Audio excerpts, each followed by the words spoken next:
If you would like to earn CPE credit for listening to the show, visit earmarkcpe.com, download the app, take a short quiz, and get your CPE certificate. Now on to the show. From Data Rails, this is FP&A Today. Hello, everyone. Welcome to FP&A Today. I am your host, Paul Barnhurst, aka the FP&A Guy, and you are listening to FP&A Today. FP&A Today is brought to you by Data Rails, financial planning and analysis platform for Excel users. Every week, we welcome a leader from the world of financial planning and analysis and discuss some of the biggest stories and challenges in the world of FP&A. We'll provide you with actionable advice about financial planning and analysis. This is going to be your go-to resource for everything FP&A. I'm thrilled to welcome today's guest on the show, Michael King. Michael, welcome to the show. Glad to be here. Thanks for having me. Yeah, no, thank you for making some time for us. So let me just go ahead and tell you a little bit about Michael. Michael comes to us from the Dallas-Fort Worth area. He studied at Auburn and Old Dominion University. He started out his career working for the Navy. He was a nuclear engineer on submarines. And currently today, he runs his own fractional CFO firm, and he also helps others start and grow their own fractional CFO businesses. So, Michael, could you start by just telling us a little bit about yourself and your background? Yeah, like you said, I started on submarines for 11 years and oversaw the operation of nuclear power plants. And then from there, I made the obvious career transition into plywood manufacturing and spent a couple of years in plywood manufacturing. And then decided to go to business school and learn a little bit more about business. I realized I didn't want to be in engineering any longer and worked for a SaaS company for a number of years after that, and then started my own fractional CFO firm 7 years ago this month, which is pretty exciting. And I've been doing that, like I said, for about 7 years. And then a year and a half ago, I decided to help other people in the industry start, scale, and optimize their fractional CFO firms as well. So there's the elevator version of my background. Thank you, and I appreciate that. So I'm curious, how did plywood manufacturing, how did that become the first transition?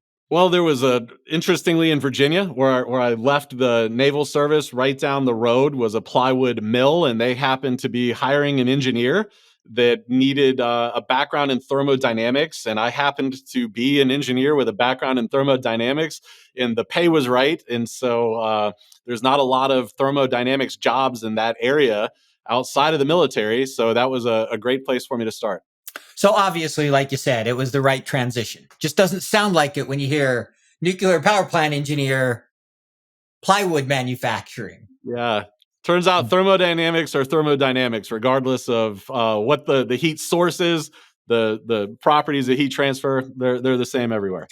And that makes a lot of sense when you explain it that way. I just wouldn't have thought about it. So thank you. That's helpful. Of course. So then you went back to school and you worked for a SaaS company. And I'm assuming you did finance there with the SaaS company. Is that close? I was actually in business analytics, which tied a lot with finance. But I think there's an interesting story here on how I went from plywood back to business school that I think that your listeners might be intrigued by. We'd love to hear that. Yeah, because there's a lot of my why and what I do now based on an experience I had one day at the plywood mill.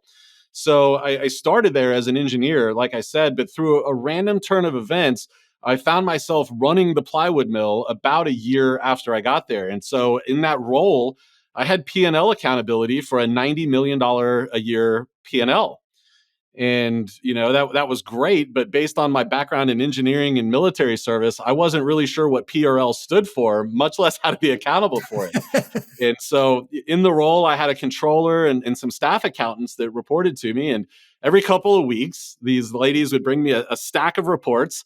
And, I said, hey, just leave those in my inbox. I'll take a look after lunch. And they would leave the office and I would start frantically Googling, what are these reports telling me?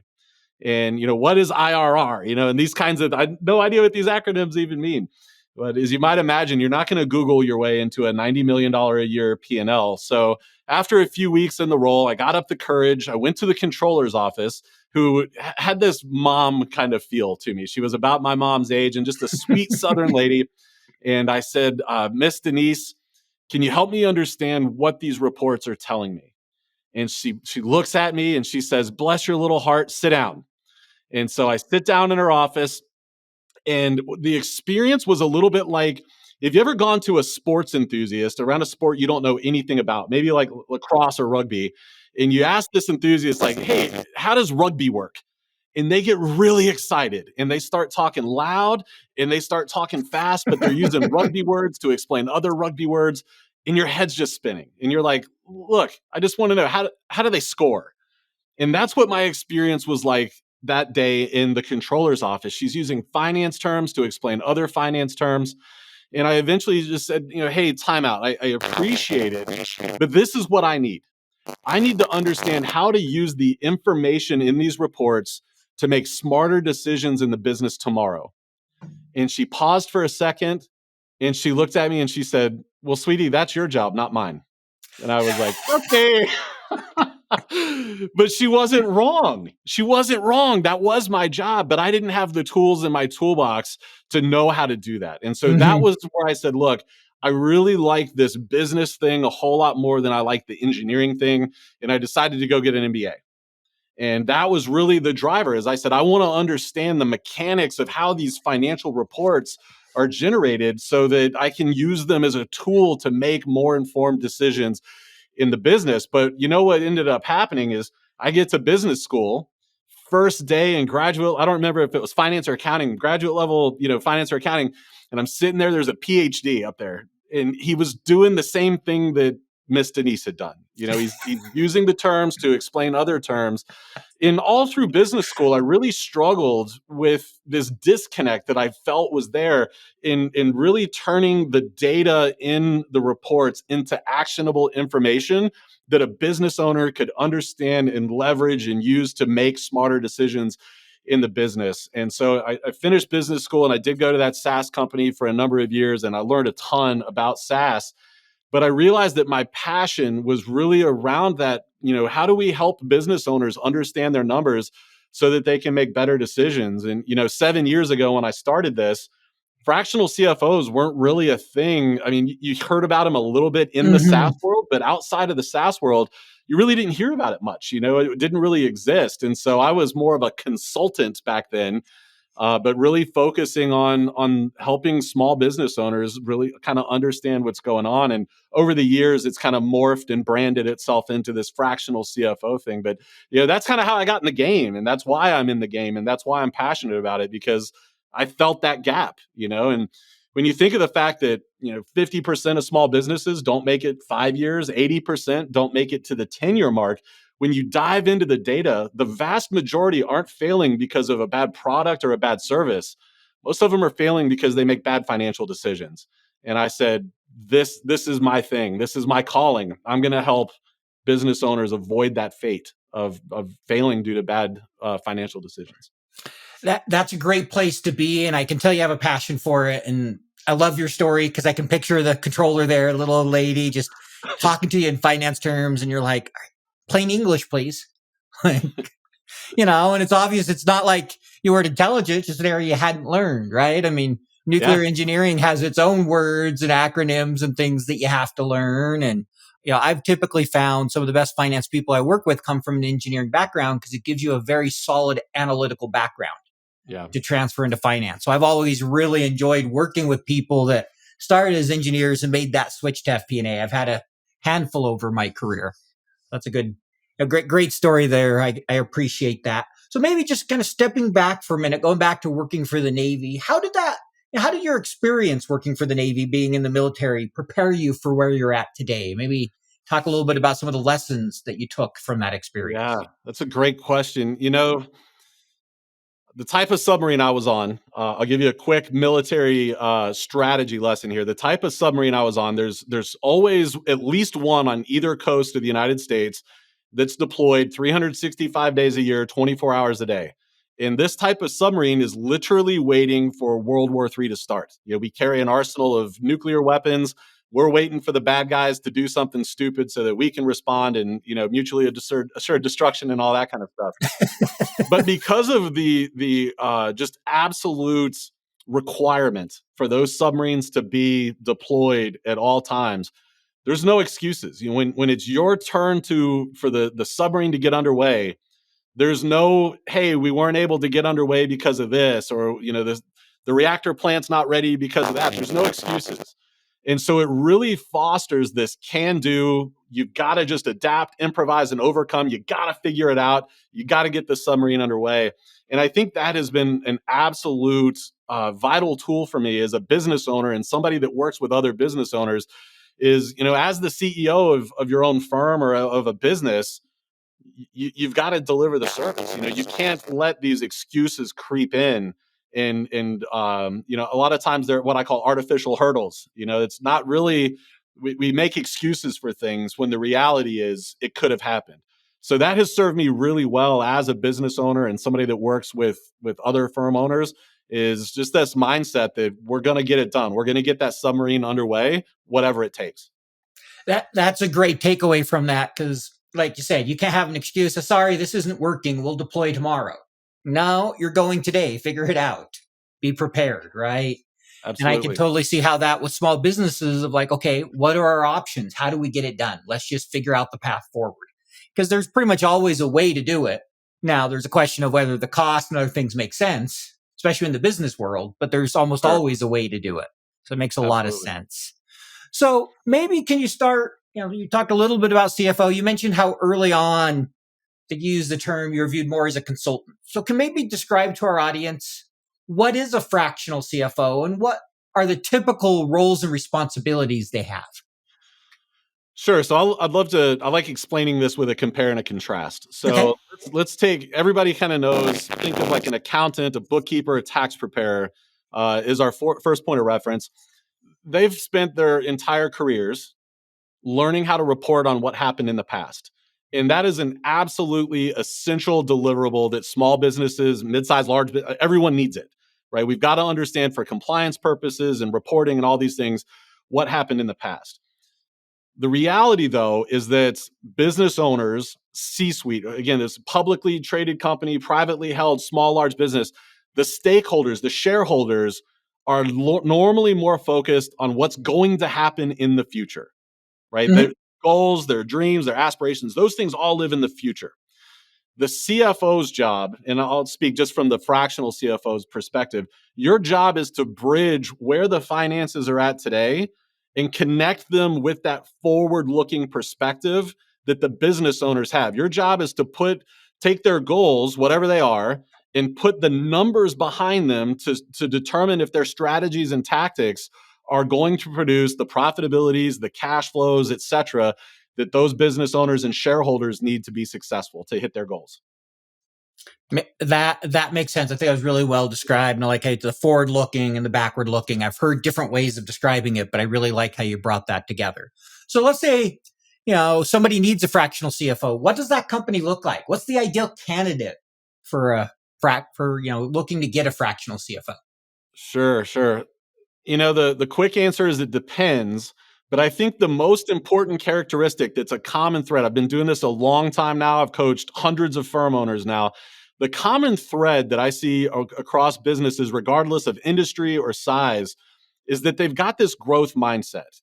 They're looking to grow, they're looking to evolve, they've got big goals, right? Because your job is, like I said, is the fractional CFO is to help them figure out what's coming and how to navigate to those things. So if a business is content with where they are, and that's okay, Mm-hmm. your theories or philosophies on that might vary, but if they're just kind of happy with the status quo, they're not looking to change anything, then I would argue that a fractional CFO's value is going to be limited in those cases. Now, you can get into size of companies and industries, and all of that. I think is kind of a matter of opinion. When it makes sense to hire a fractional CFO, as an example, a SaaS company that's pre-revenue, that's looking to raise capital, they need a fractional CFO a lot earlier than, say, a brick and mortar company or a manufacturing company, as an example, right? A controller, accountants, they would typically come in prior to the fractional CFO. So a lot of it just really depends on the industry and where they're at and what they're trying to do. But that common thread is growth. They're looking to grow. They're looking to do new things and bigger things. Thanks for that explanation. And that makes sense to me. The whole idea of growing is a good way to look at it, right? If a company The founder's done well. He's happy with the money. He doesn't look to grow at all. It's a business that he's just comfortable with. Why spend the money? What are you going to advise them on? Yeah. Your P&L looks the same it did last month. Yeah, That'll be $500, please, or whatever, right? It's sure. hard to bring them value. And you want to Exactly. make sure you're able to bring value. So that makes a lot of sense to me. You know what it is like. 13 different spreadsheets emailed out to 23 different budget holders. Multiple iterations, version control, errors, back and forth updates. You never really feel in control of the consolidation and collection process. Yep, I've been there. Stop, breathe. DataRels is the financial planning and analysis platform for Excel users. DataRels takes data from all your company's disparate sources. No organization is too complex, consolidating everything into one place, secured in the cloud. Now all your data finally talking to each other. Everything is automated back into your report in Excel.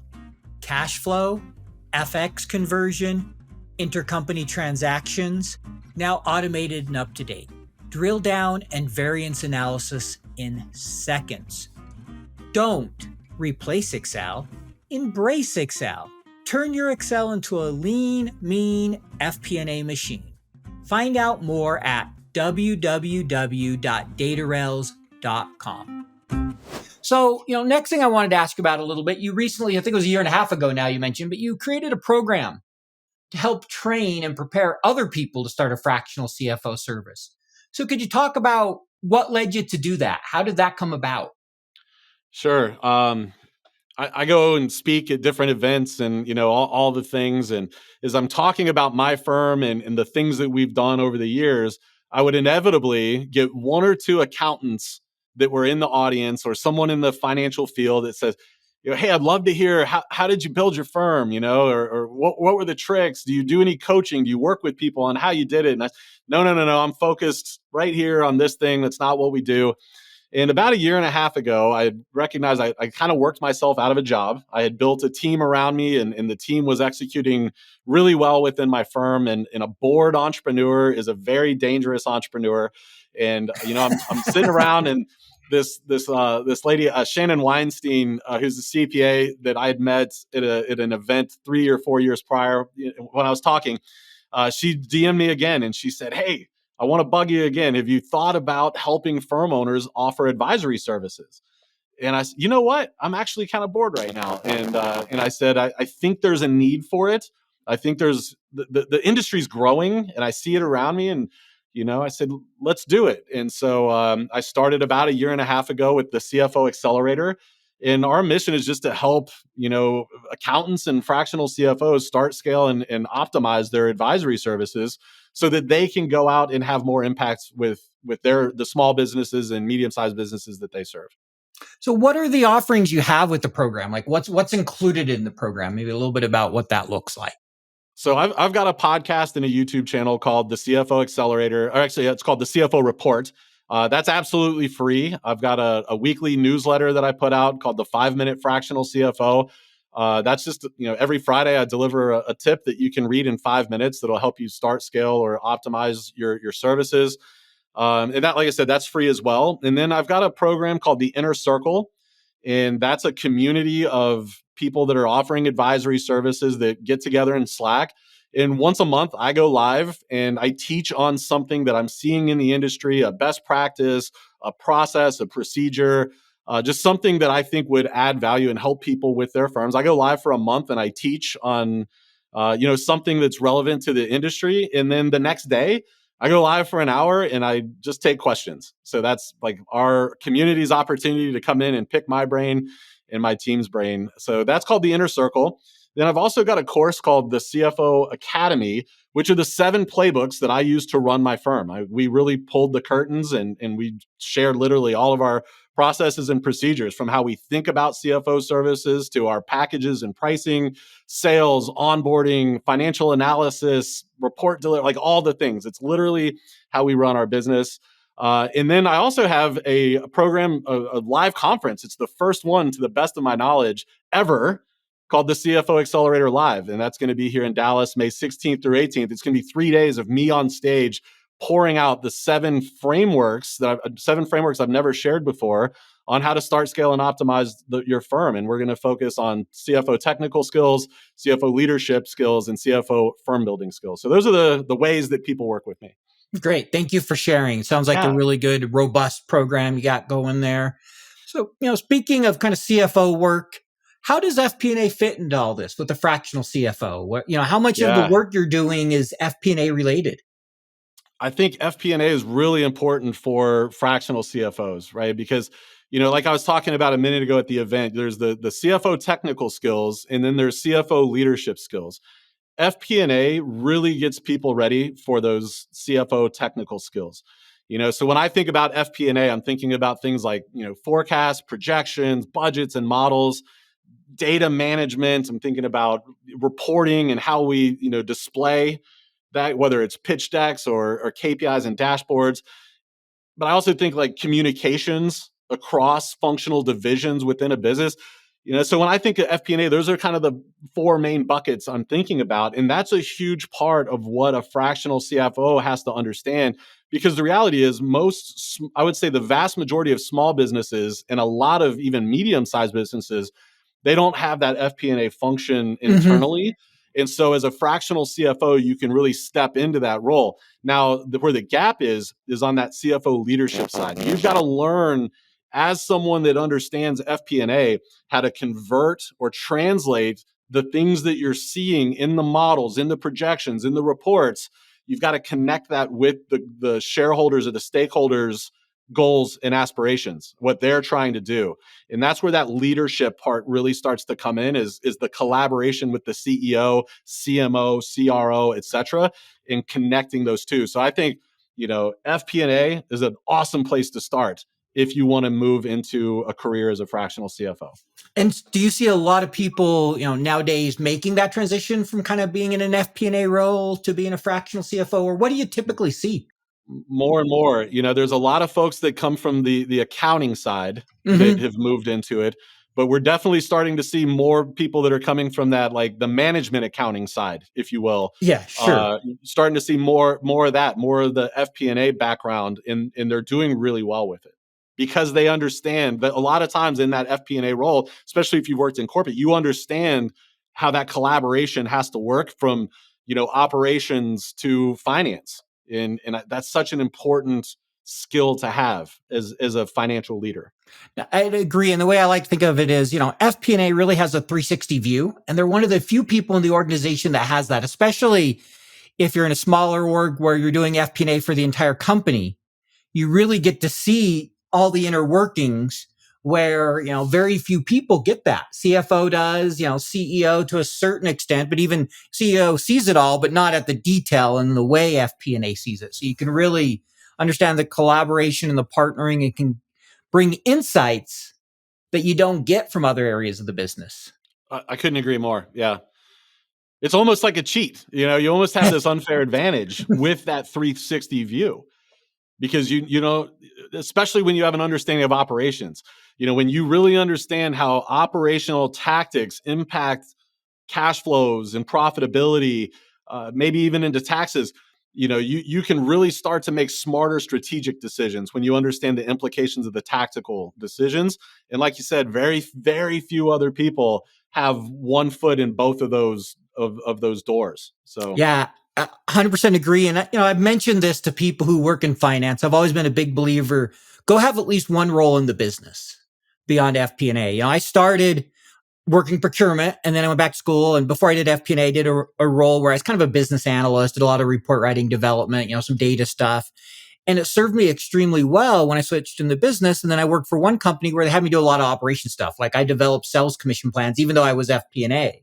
I got involved in a lot of pricing decisions and discussions, and getting to see how it all really fits together was invaluable versus, okay, I just spent my day in a spreadsheet. You don't learn how the business works in Excel. Yes, you understand a lot of numbers and how things hang together, but without that getting out and talking, that collaboration, you're missing a crucial part. This may be an unpopular opinion. I don't know, but I'll throw it out there. I think that folks that excel in FP&A, I think that if they're interested, they're actually set up uniquely as a COO, sometimes more than a CFO, because of that understanding of the finance and the operational piece. So, if you really get into those roles like you talked about, Paul, where you're dipping and dabbling with operations, it can make a lot of sense to transition from an FP&A level, like a manager or director, into a VP of ops or a COO role. Because again, you've got that understanding of both worlds, and very few people in operations have the understanding of the finance side. So that could be a career path as well. That's a good point. I hadn't thought of it directly that way, but I mean, you see more and more, especially small to mid-sized companies, where you see the CFO and COO being the same hat. And I've seen a number of people I know where, hey, they're the CFO, but they're also the COO because they understand the operations side. And when you understand the operations, you understand the finances behind it, makes it easier to drive those decisions to the bottom line, to where they make an actual difference to the EBITDA or the revenue. Where sometimes when you have someone who's disconnected from the finance, they may make a good operational decision, but not realize the negative impact it can sometimes have on the financials because of the cost element that they're not as close to. Again, it's almost unfair, so you can really go whichever direction you want, CFO or COO. Or, you can do like some do and just start your own business. That's what I decided to do. That too. So, we talk about FP&A work with small businesses. How important is budgeting and forecasting? And what does it typically look like when you come into these companies? Look, budgeting and forecasting is everything. Okay. Especially in the fractional CFO role or even an FP&A role in a small business, because the budgeting and the forecasting gives that owner and the shareholders, the decision makers, that grounded view into the future, where they can say, like, look, we wanted to make these hiring decisions, we wanted to make these capex decisions or opex decisions, and it feels like a good move, right? The market's primed, or whatever the case is, it feels great. But until you, as the FP&A expert, can come in and put numbers behind that to say, like, okay, this is great market opportunity, but let's look at it from a cash flow perspective. Are we putting the business at undue risk from a cash flow perspective if we march on this right now? And if the answer is we can't do it now, let me help you figure out when the right time might be, just as an example. And I think that so few small to medium-sized businesses have that opportunity, that skill set on their team to be able to put some real numbers, some real tangible, hey, this is what profitability look, this is what gross margins and net margins and cash flows look like. Maybe even if you feel comfortable, like, what are the tax implications? Very few of them have that insight. And so it ends up being a gut decision on whether or not they do it. And the way I like to explain it is, business owners without the forecast and projections, they'll tend to do one of two things, right? They're either going to cross their fingers and close their eyes and pray that decision works out for them, or they don't do anything. And both of those can be equally damning to a business or harmful to a business. So yeah, the forecast and the projections, they're everything. Now, let me say this. Forecast and projections that are not tied to the business's goals fall on deaf ears more times than not. Mm-hmm. And I think that's where a lot of folks get disconnected, or where they end up feeling unheard, is they're putting this great information into the forecast and projections, but they're not telling the story clear enough around what they're seeing and saying in those models are connected to the goals. You've really got to get good at connecting the forecast, the projections, the budgets, the models. You've got to become excellent as a storyteller and showing the decision makers how what you're seeing in your opinions and your advice connects to the larger goals of the company. That's where people will hit a glass ceiling a lot of times in the financial, as a finance professional, is where the stakeholders don't feel like you're connected with the strategic goals of the company. So yeah, they're vitally important. I cannot stress enough how important they are, Paul, but equally important, you've got to be able to turn that information into a story connected to the strategic goals. Thank you for that explanation. And I agree they're vitally important. There's two things I really took away there that you mentioned is one, you got to be able to tell the story, take the numbers and craft that story that gets it back to the strategy. And the second is the importance of understanding strategy, right? Strategy displays itself in the P&L. If you have a good strategy, you should be, seeing above average returns is the idea because it gives you a competitive advantage. You can see what's going on. One of the very first articles I wrote almost 7 years ago now, when I first went down this journey that ended up leading to my business was, I think I called it something like the hidden skill or the underutilized skill of FP&A. And I referred to it as strategy and the importance of, understanding strategic frameworks and bridging that gap between the numbers and the strategy side of things. Because you're right. Without that component, and without the story, you become known as a numbers jockey. Okay, you're great with the numbers. Oh, no, yeah, he can look at a whiz and he can give us insights. But can he take the next level and help us make better decisions with that and explain why they're better decisions and they fit what we want to do? When I look across, like I said, I've coached hundreds of firm owners now. There's this mindset that people that have a finance background aren't good at sales.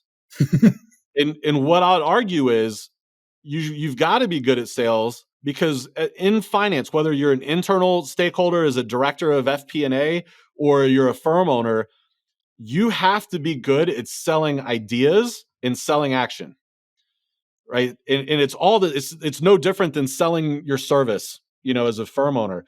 You've got to learn how to sell your ideas and sell the action that they need to take.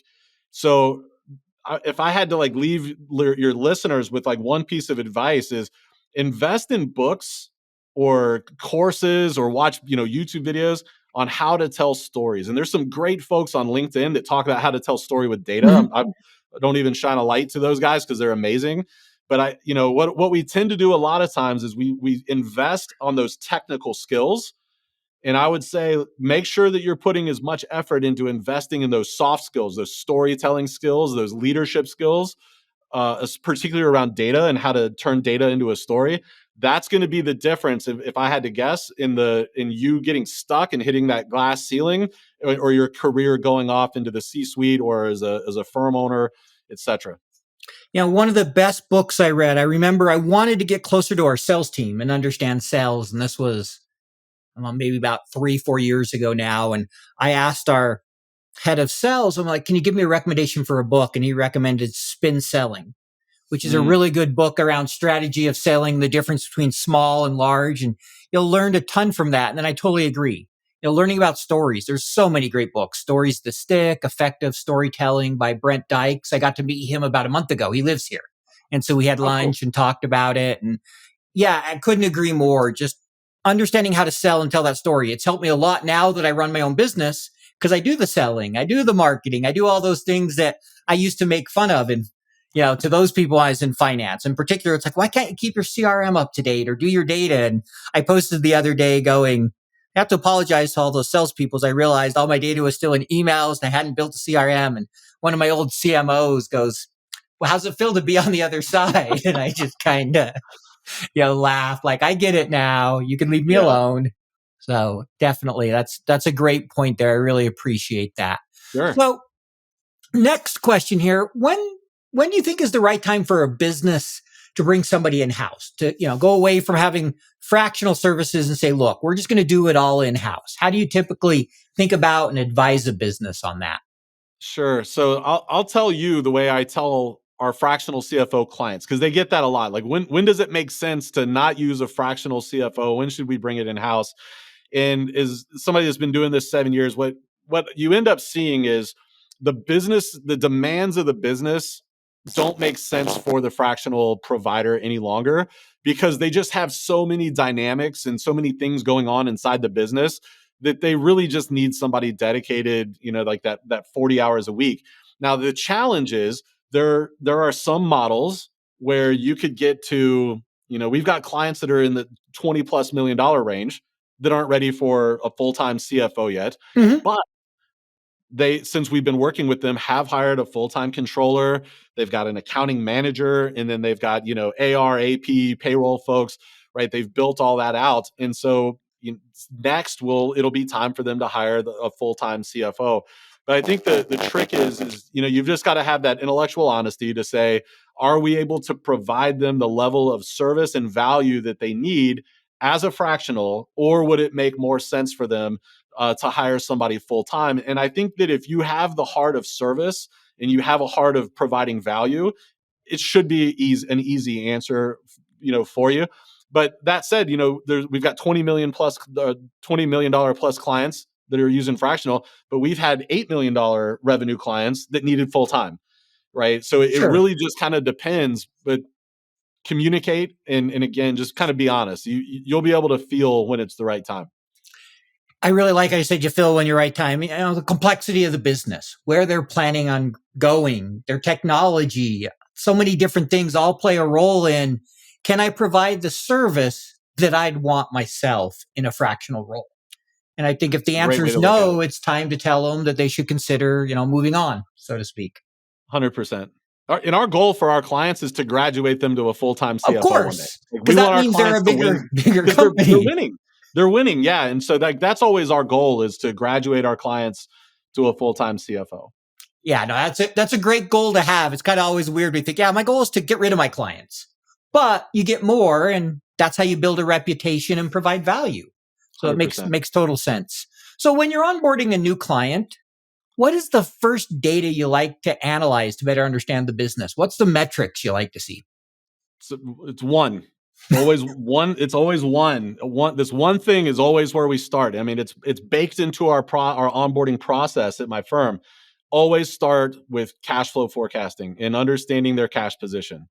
It doesn't matter what we find out, during the sales process and what the business owner says.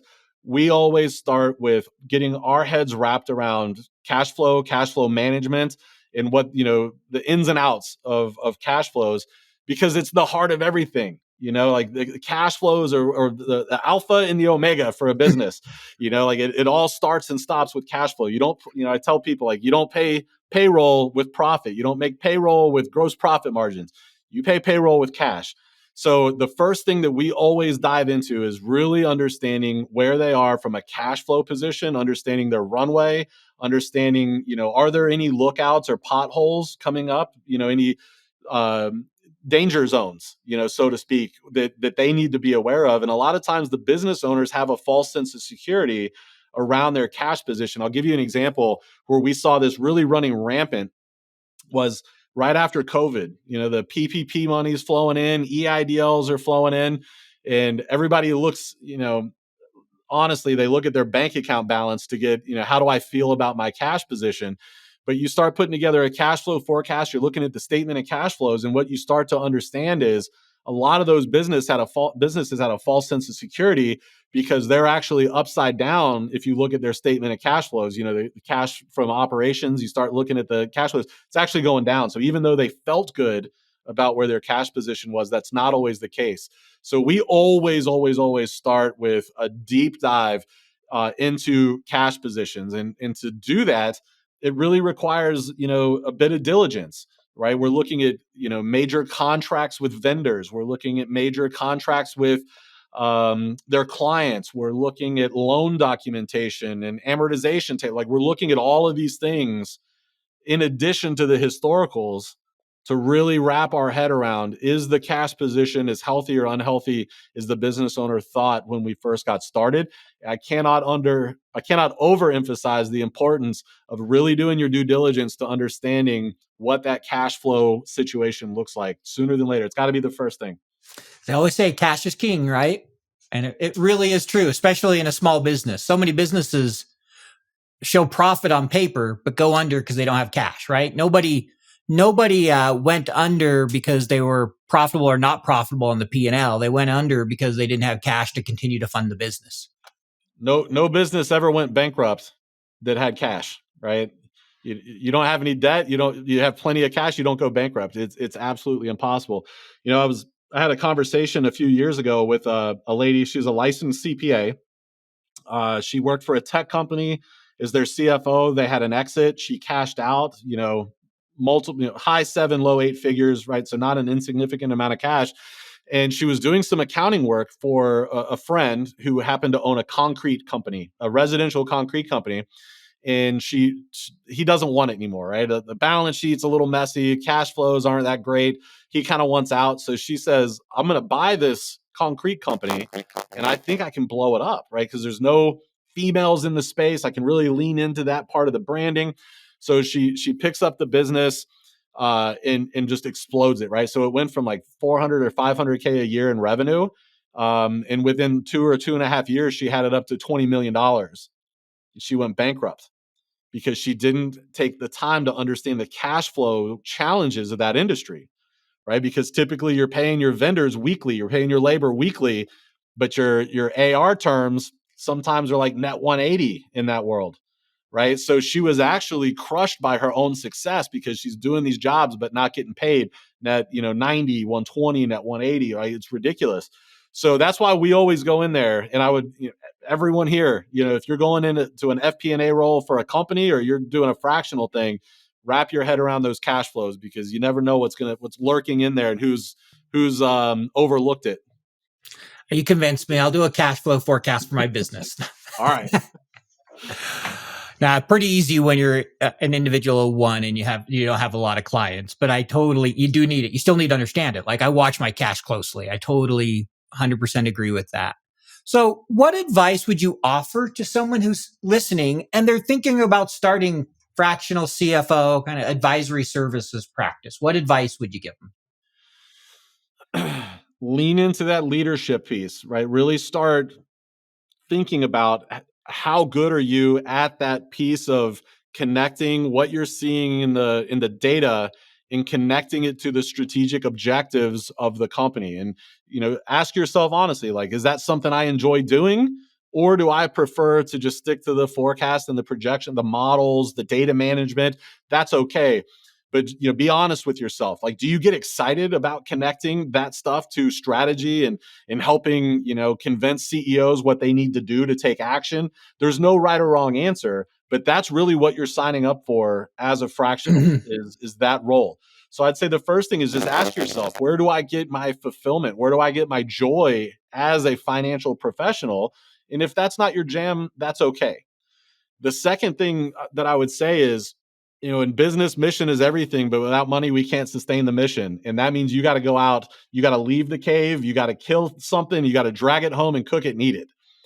And so you've really got to be okay with the fact that you're going to have to do the dirty S word, sales, if you want to be a fractional. Now, here's the good news. Most people in the fractional world, they suck at sales. Like I'm telling you, I coach hundreds of them. Most of them are really bad. So you don't have to be good at sales to do a great job as a fractional. You've just got to be like, okay, you just like the minimum and you'll do fine. The other thing the other encouraging thing I think here is, you can charge, like we charged clients 6, 7, 8K a month as a fractional CFO. We're not doing accounting. We're not doing bookkeeping. We're not doing taxes. This is strictly advisory work.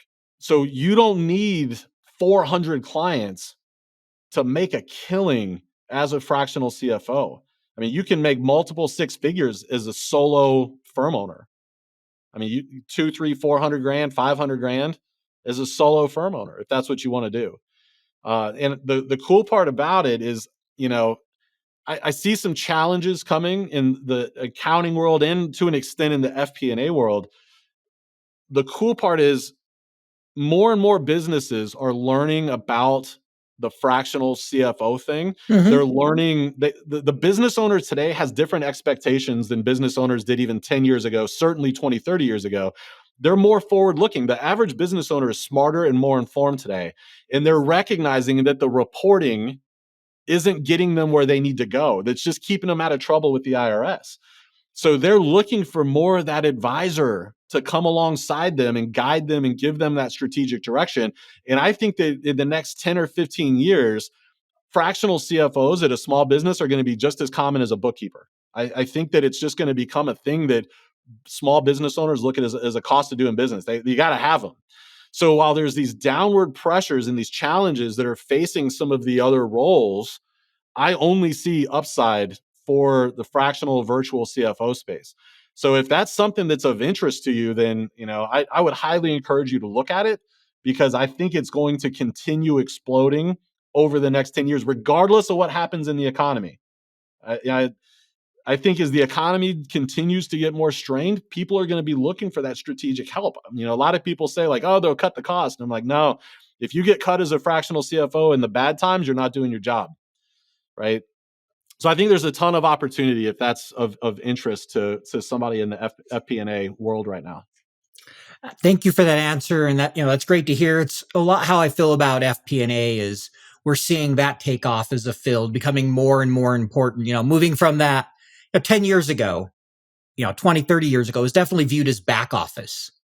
And now, a lot of people see it as a value creator. It's more and more important. And early on, they want to bring somebody in because good FP&A impacts the bottom line. A good fractional CFO doesn't just manage your expenses. They help you grow. They help you make smart decisions. And so I agree with you that if you're getting yourself fired in a bad time, it's probably because you weren't doing a good job, not that, that the economy went bad. So you were the first person they thought of letting go.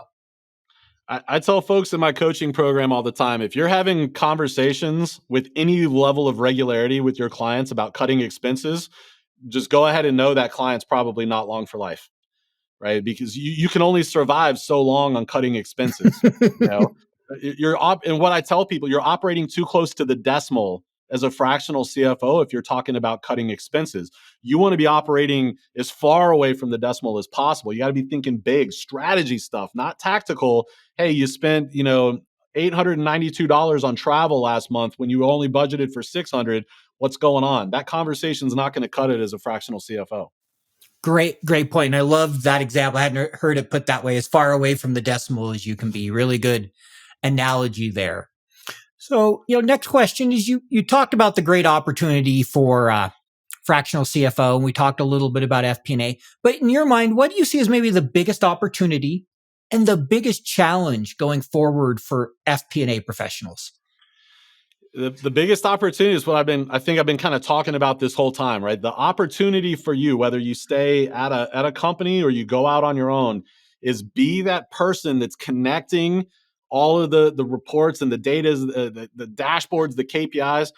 Find ways to tell stories with it and to connect those stories with people so that it drives action. If you can be that person in your company that's able to do that, the sky's the limit. The sky's the limit, because very few people, like you said earlier, Paul, very few people have that unfair advantage where they're able to see the numbers and how it impacts operations. And when you get into those senior FP&A roles, you've got the ear of the senior leaders, if not the C-suite.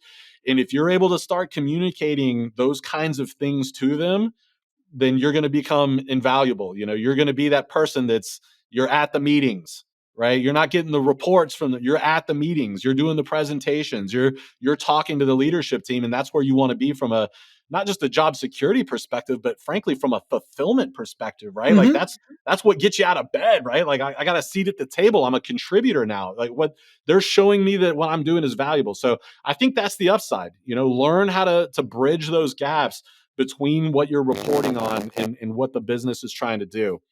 And what did you say? What are the downsides? What's maybe the biggest challenge or risk moving forward? Yeah. I think there's two things that I look at as a risk. One is, the tech and the automation. One is it's just hard to stay current with all of it and to really keep up. And I think that, if you want to survive and thrive, you got to stay on top of that stuff. So I think that lends to, people earlier in their careers, and it's a little harder for people that are further along in their careers. But if you want to stay relevant, if you want to stay, someone that's looked upon as a thought leader, you got to stay on top of that. And that's not always the easiest thing to do. That can be challenging. You see things like Chat GPT, and now they've got an accounting version. I forget what it's called, like Chat CPA or something like that, right? It's dog crap today, but it's not going to be crap in 2 years, right? It's coming, right? So instead of being afraid of those or dismissive, the question we got to ask ourselves is, how do we leverage that to level us up, right? How do we put that as a tool in our toolbox so that we can perform at a higher level? So I think that the tech and the automation and those things, that's a challenge. The other thing that I think can be hard is like, again, that strategic thinking, right? How does the data impact strategy and direction? And when I think of that, I kind of break it into two areas. My MBA concentration was in data analytics, right? So this is kind of Hmm. near and dear. But I think it's a challenge to think through the data analysis and interpretation for people, because as we get more and more data, being able to analyze it and interpret it and understand what it's telling us, that's a challenge.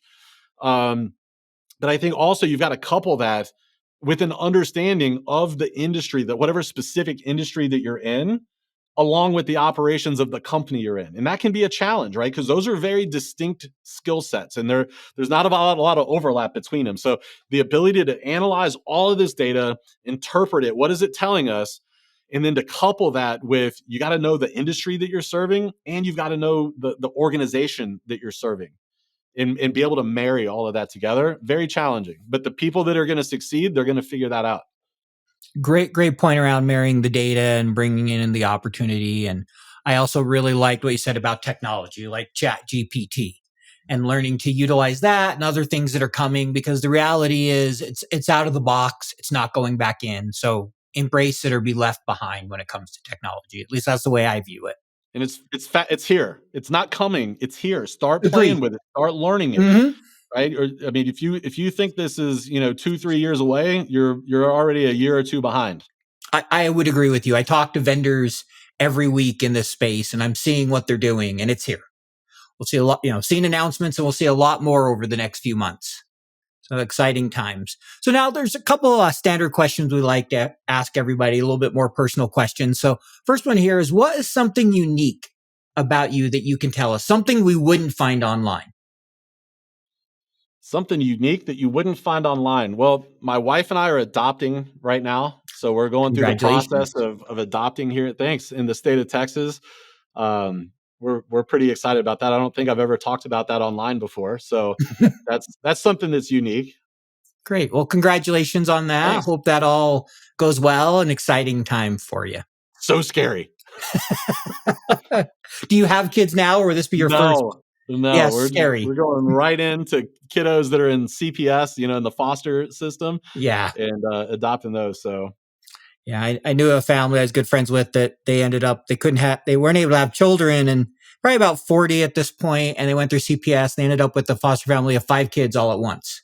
oh wow. And ended up adopting them, a family. And I watched that change. I'm like, I can't even imagine. So My wife would sign up for that in a heartbeat, and I'm everything that I can do to limit it. Like, let's just start with one or two. Two is the magic number, no more than two. If she found five of them, though, it'd be hard to keep her away. well, good luck. Thanks. I mean, that's great that you're doing that. We need people that can help the children that are in those situations. So pray that all goes well for you, and that's Thanks. great. So, next question we like to ask, and this is kind of one of my favorite questions. I think it's fun to see the different answers. What is Sure. your favorite Excel formula, kind of feature, function? What's your favorite thing about Excel? Look, I'm not an Excel guy. You're not the first I on the knew that show. question. I knew that question was coming. I'm not passionate about spreadsheets, and so for me, anything where I can easily identify trends and outliers, as a guy, and it's weird. I have master's classes in data analytics. For me as a business owner or as a fractional CFO, I want to be able to spot trends, and I want to be able to spot outliers, things that require attention quickly and easily. So for me, like conditional formatting and those kind of things that show like heat maps or Mhm. those trend lines, those are my favorites, because they're the most impactful for me. Interesting, as a nuclear engineer and a CFO, I'm not a details guy. Who knew? I'm not a details guy. So I love to just be able to look at data sets really quickly and be able to pull out those things that I need to make decisions.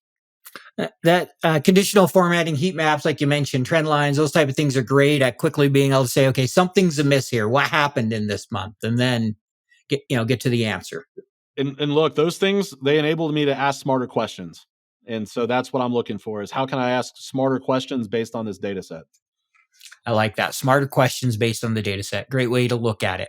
So, last question here, and then we'll give you a minute to tell people how they can learn more about you if they're interested in connecting. What advice would you offer to someone starting their career in FP&A today? What advice would I offer somebody starting their career today? Huge upside. Like we talked about earlier, the skill sets that you've learned to get into FP&A and the skill sets that you're going to continue to develop in your career, they're remarkable and they're impactful. When I think of all the different roles in a company, whether you're a business owner or you're working in a company, there's very few, and I would say like I could put up a case that there's none that can drive more impact, more change, more growth, more health in a business than somebody that's in that like FP&A role or a strategic financial role. There's very few decision makers, very few folks in a business that have the opportunity because of, like we talked about earlier, that unfair advantage that you have. And so if you're somebody that gets really excited about having an impact and making a change, you are in the career that if you do it well, you can probably do that to an extent far beyond anybody else other than the CEO of the company. So what would I tell you if you're doing it? I would say keep grinding, stay curious, keep learning. That curiosity, I can't stress enough how important it is to be curious and to be hungry to learn from other people. Keep that hunger for curiosity, and you can really have a massive impact, whether it's on the business that you're in or as a fractional. You can do that, at a larger scale sometimes.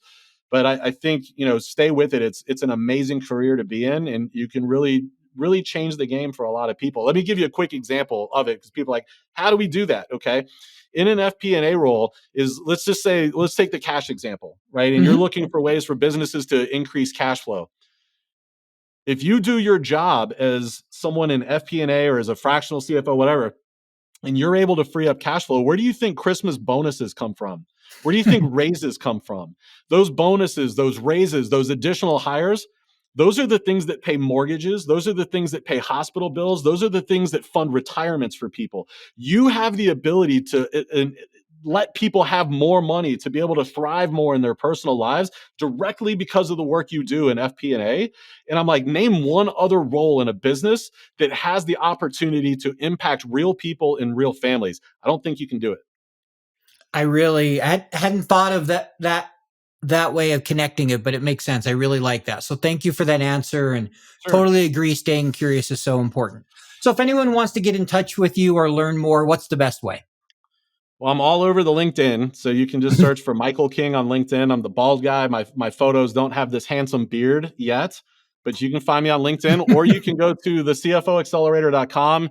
And like I said, we've got our free newsletter, the podcast, the YouTube. You'll find links to all of that stuff at the CFOaccelerator.com.